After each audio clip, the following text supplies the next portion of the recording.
Ano ba ang pinagkaiba ng taiga at tundra? So itong dalawa, medyo nakakalito sila. Ito yung mga cold na biome, no? Kapag taiga, ang tinatandaan ko dyan ganito.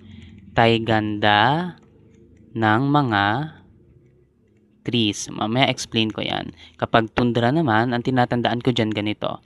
Tundra. Yan, maraming R dapat. Alright? Kasi kapag taiga, meron dyang trees. Okay? Meron dyang trees. Usually, yung mga conifers or yung mga coniferous trees like pine. Okay? Yung mga yan. Kapag tundra kasi, treeless. Wala siyang puno. Minsan, meron siya mga mosses, mga lichens, tsaka mga maliliit na mga grasses. Okay? Ano pa yung pinagkaiba ng taiga at tundra?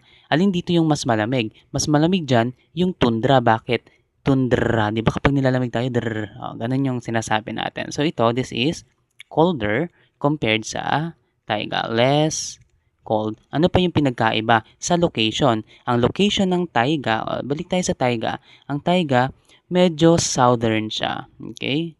Southern of, south of tundra.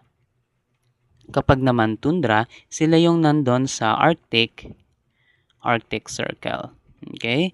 Merong mga tinatawag kasi na mga alpine tundra. So dito, mga mountain tops na to, no? So ano pa ba yung pinagkaiba ng taiga at tundra? So yung mga animals naman, kapag animals na makikita sa taiga, dito natin matatagpuan yung mga bears, no? Tsaka yung ilang mga migratory birds and then moose. Pero kapag tundra, dito na papasok yung mga Arctic fox.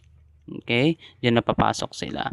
And then yung mga ox na musky ox. So, mas adapted sila dun sa mas malalamig na temperature.